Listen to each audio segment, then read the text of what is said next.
We have two possibilities. The first is that Liz Stride's killer and the attacker, seen by Schwartz, were one and the same man.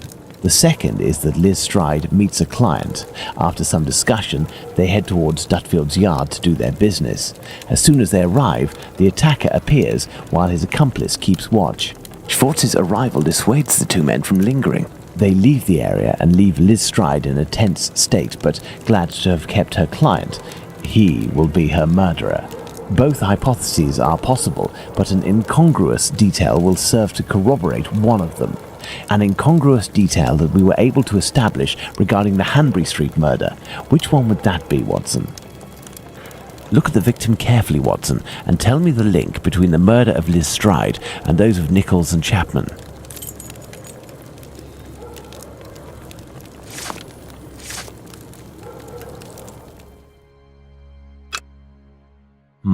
No, that's not it.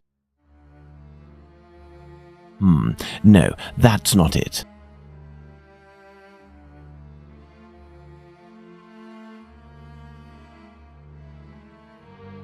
The bag of pastels, Holmes? The bag of pastels. Indeed, Watson. If this woman had to defend herself against an attacker, why would she have held onto this bag in her hand? It didn't fall because this woman's hand tensed at the moment when she fell to the ground.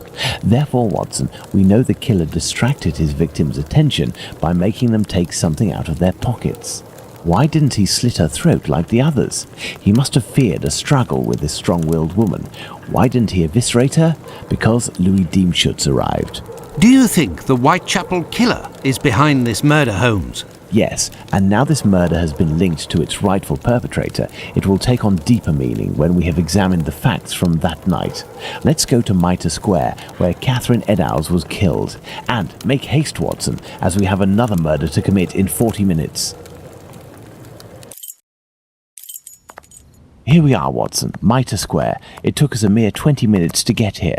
If the killer left Dutfield's yard around 1 o'clock, as we assume, he would have arrived here at around 1:20 a.m.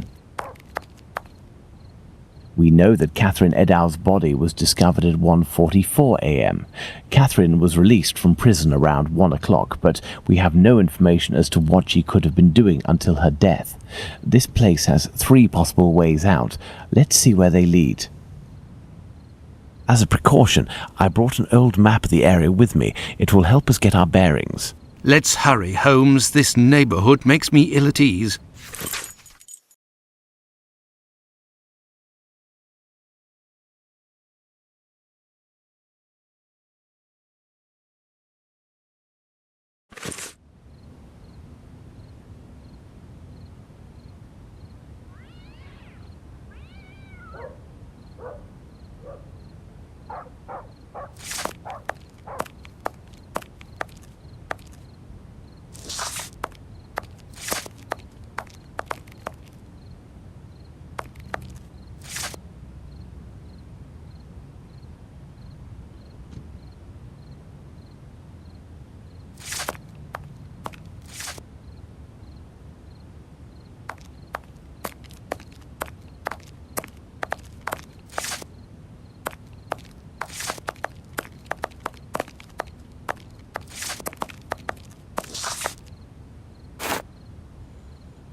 Take the lantern, Watson.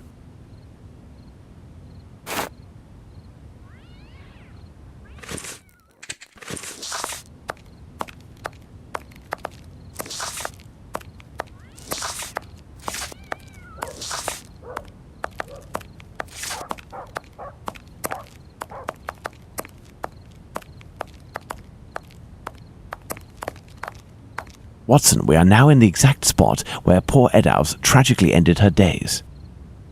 This spot is very dark, Holmes. That is probably why our murderer chose it.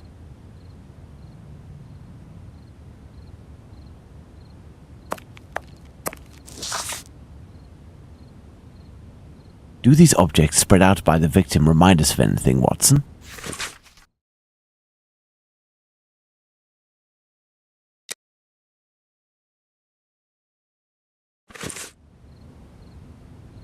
The inside of the thighs is clean. Once again, there were no sexual relations between the victim and her murderer. The main incision goes from the sternum all the way down to the groin. The murderer opened this abdomen as if it were an animal carcass. A kidney was removed. The uterus was removed. These intestines were pulled out altogether to grant access to the abdomen. The head is turned towards the left. The murderer must have been on the right side of his victim. Let's look at her from the front.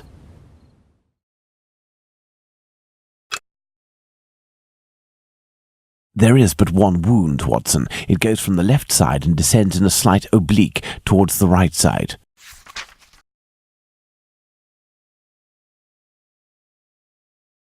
The nose was cut. The cheeks were slashed to make them thinner. The cheeks were slashed to make them thinner. The eyelids were cut off. The eyelids were cut off.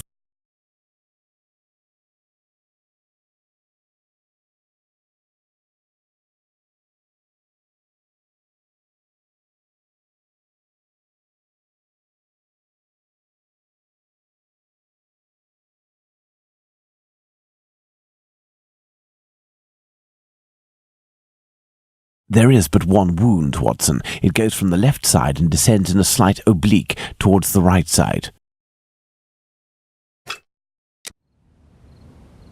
A thimble is located right beside one of the victim's hands, just like Chapman's sachet of pills and Stride's pastils.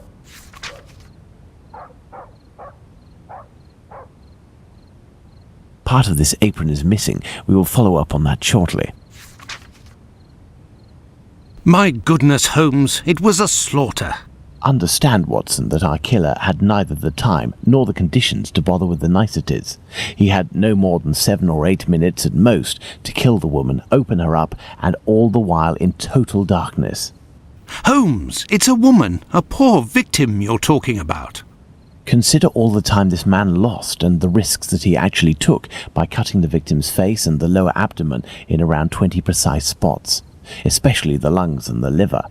These attacks, which I considered gratuitous, are in fact nothing of the sort and have as much sense as the removal of the organs.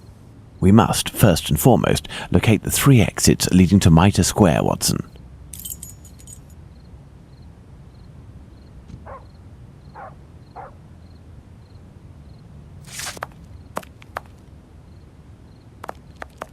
This is Mitre Street, from where Watkins, the constable who found the body, came.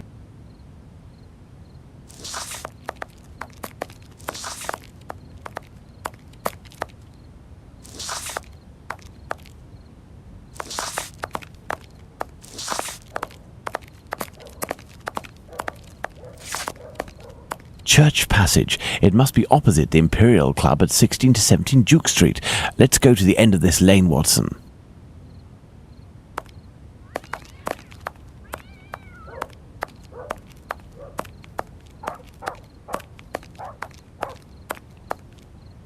This building is the Great Synagogue of London.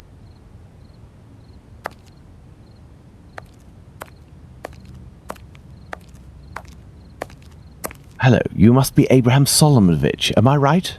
Yes, that's me. But I know you. You brought a lad to my place to take care of a cat, and I loaned you my mask. That's me. May I present? Dr. Watson, of course. Delighted. And you, I have known for a few days that you are a detective by the name of Sherlock Holmes. Is that so? You don't miss a thing, do you? It was the children who gave me away, am I right? They didn't want to, but I gained their confidence by offering them a small comb and half a cake. They made a good deal out of it, so I don't blame them. However, I must request, as a personal favour, that you do not reveal my identity. You have my word.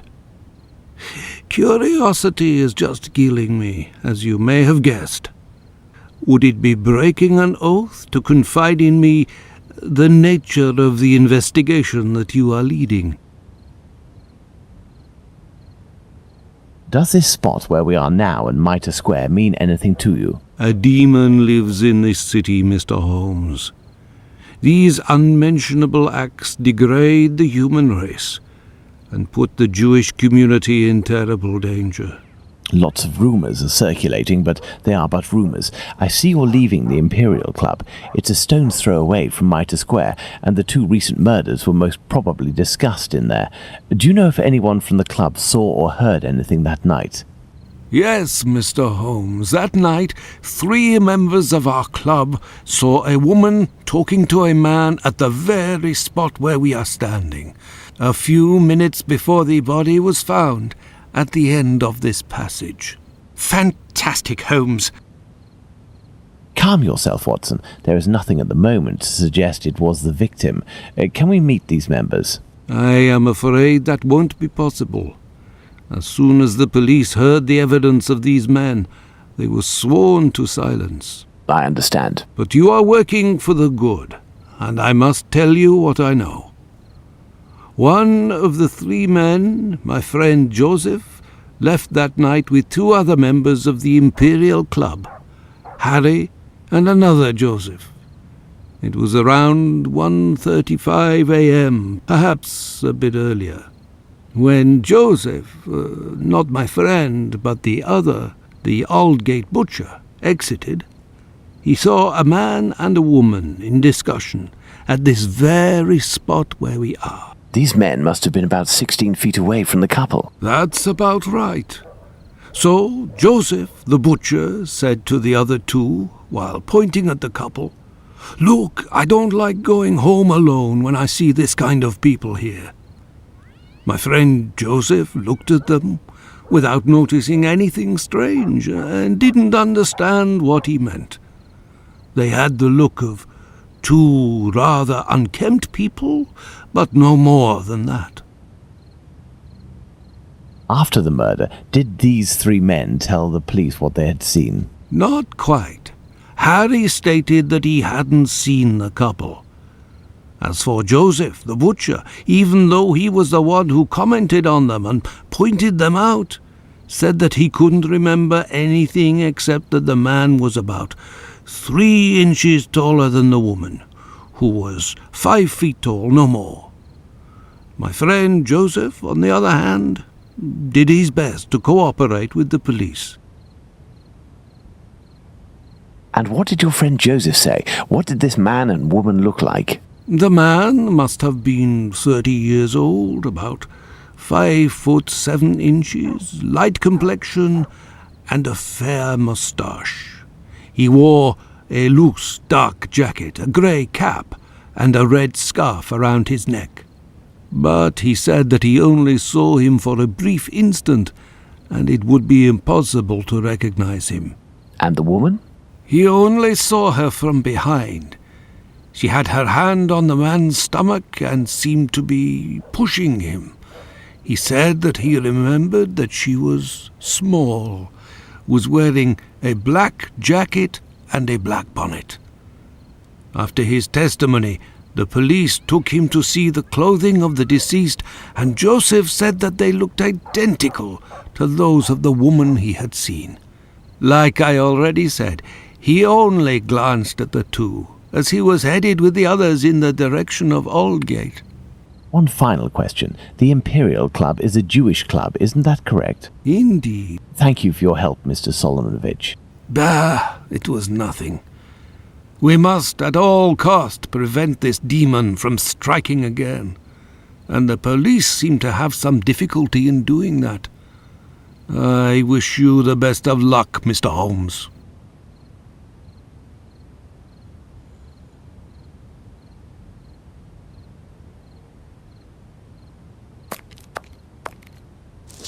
Closed.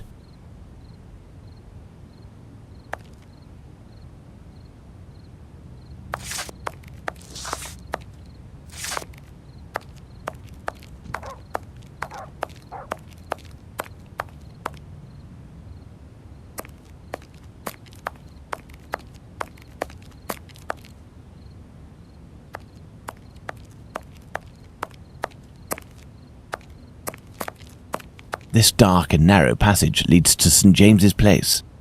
Watson, we must now consult our timeline. We began in Dutfield's yard, but this time we will try to recreate the actions of certain people, in this case, those of the 2 policemen.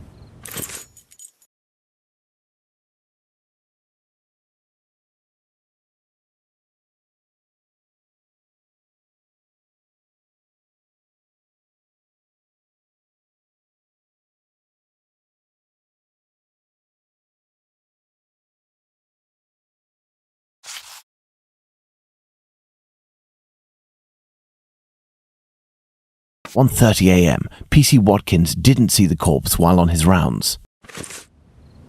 If PC Watkins did his rounds properly, and there is no reason to doubt this was the case as he discovered the corpse a quarter of an hour later, the murder hadn't yet taken place and there was no one in Mitre Square, unless they were hidden among the shadows.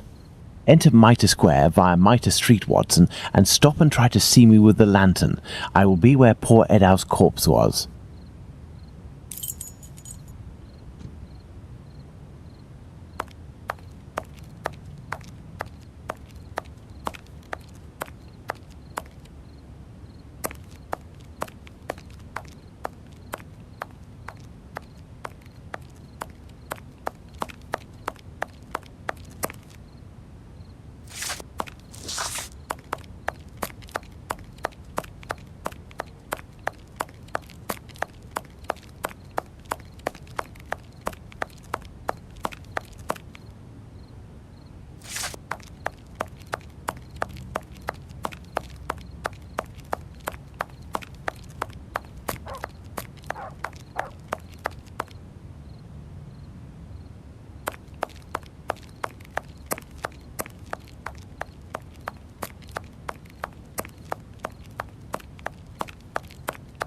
I have no reason to go that way.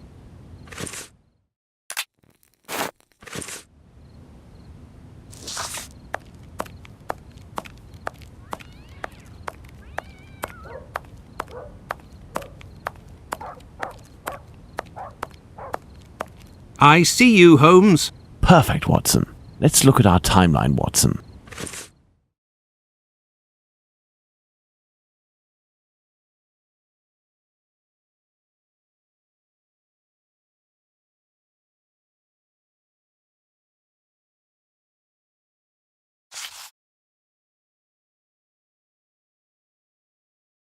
"1:35 a.m. A man and a woman are arguing at the entrance of Church Passage.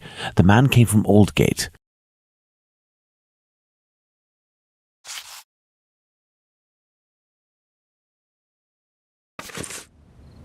1:42 a.m.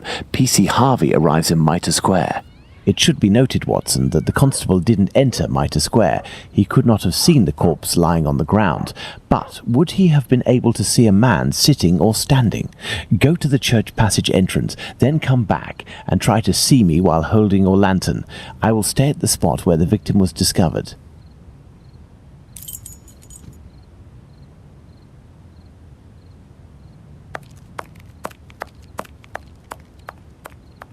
I see you, Holmes. You had to proceed into the square in order to see me, something Harvey didn't do. It is possible that the killer was still there. 1:42 a.m. PC Harvey arrives at Mitre Square but does not go in. The murderer may well have still been there.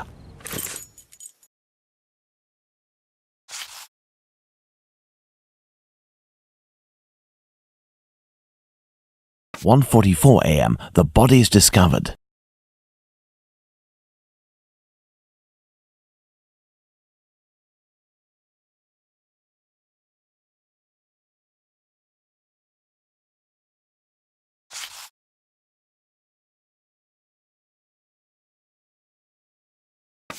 Very good, Watson. Thus we can categorically state that the murder had not yet occurred at 1:30. Let's put the murder of poor Eddowes on the timeline, Watson.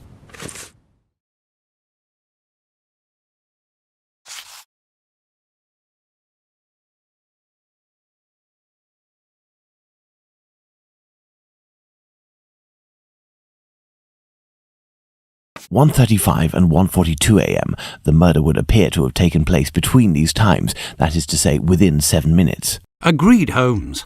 But does this really prove that our killer had the time to perpetrate these two murders? Let's look at our timeline, Watson.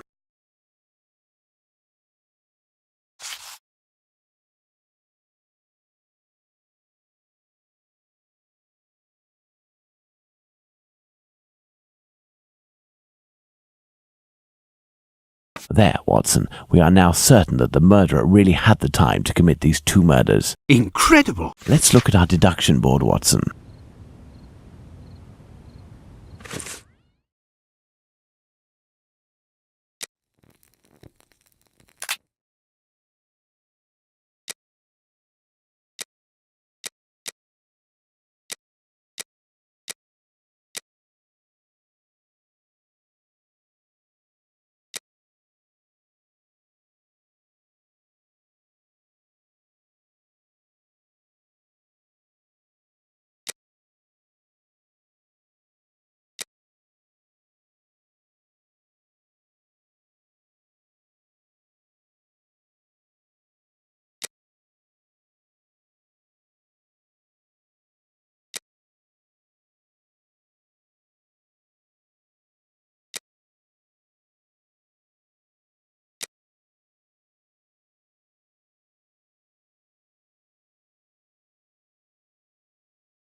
This spot is making me nauseous. Can we not head back, Holmes?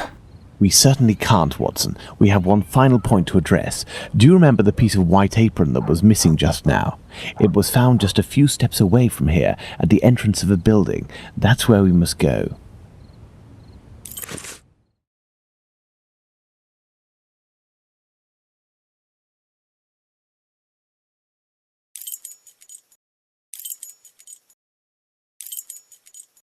Let's go!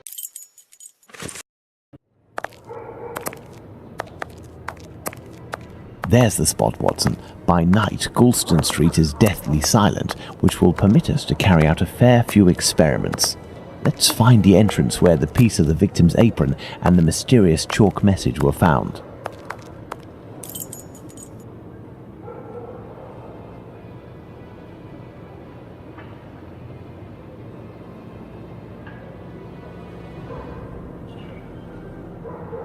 Look at these signs, Watson. We are in the Jewish High Street. Look at these signs, Watson. We are in the Jewish High Street. Look at these signs, Watson.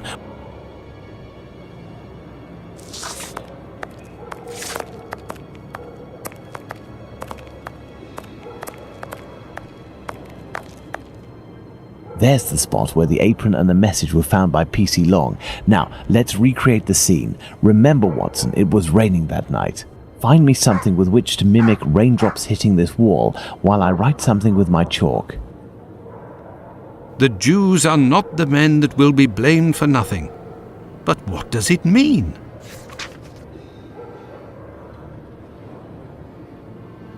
Have you found something for us to pour water from, Watson? Find a container and some water.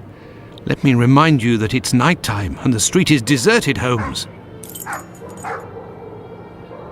The Jews are not the men that will be blamed for nothing. But what does it mean?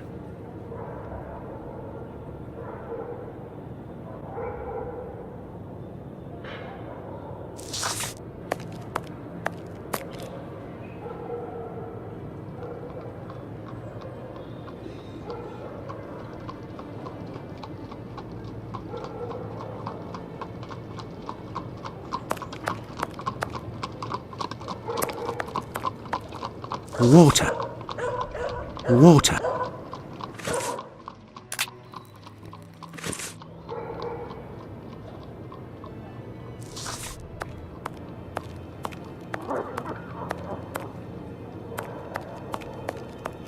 I have no reason to go that way.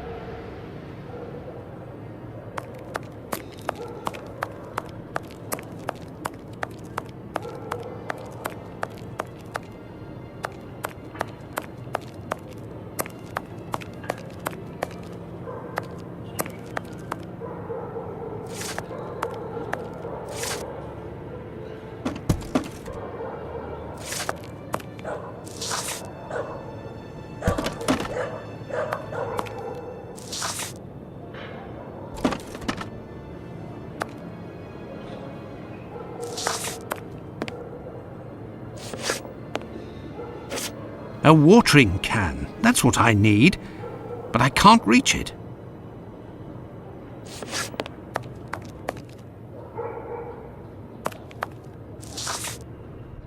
That may come in handy, who knows? A watering can, that's what I need, but I can't reach it.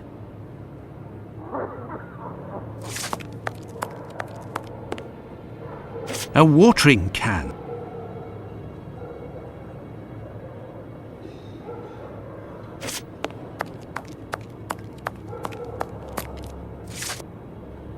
An old wooden pole. A merchant probably threw it out.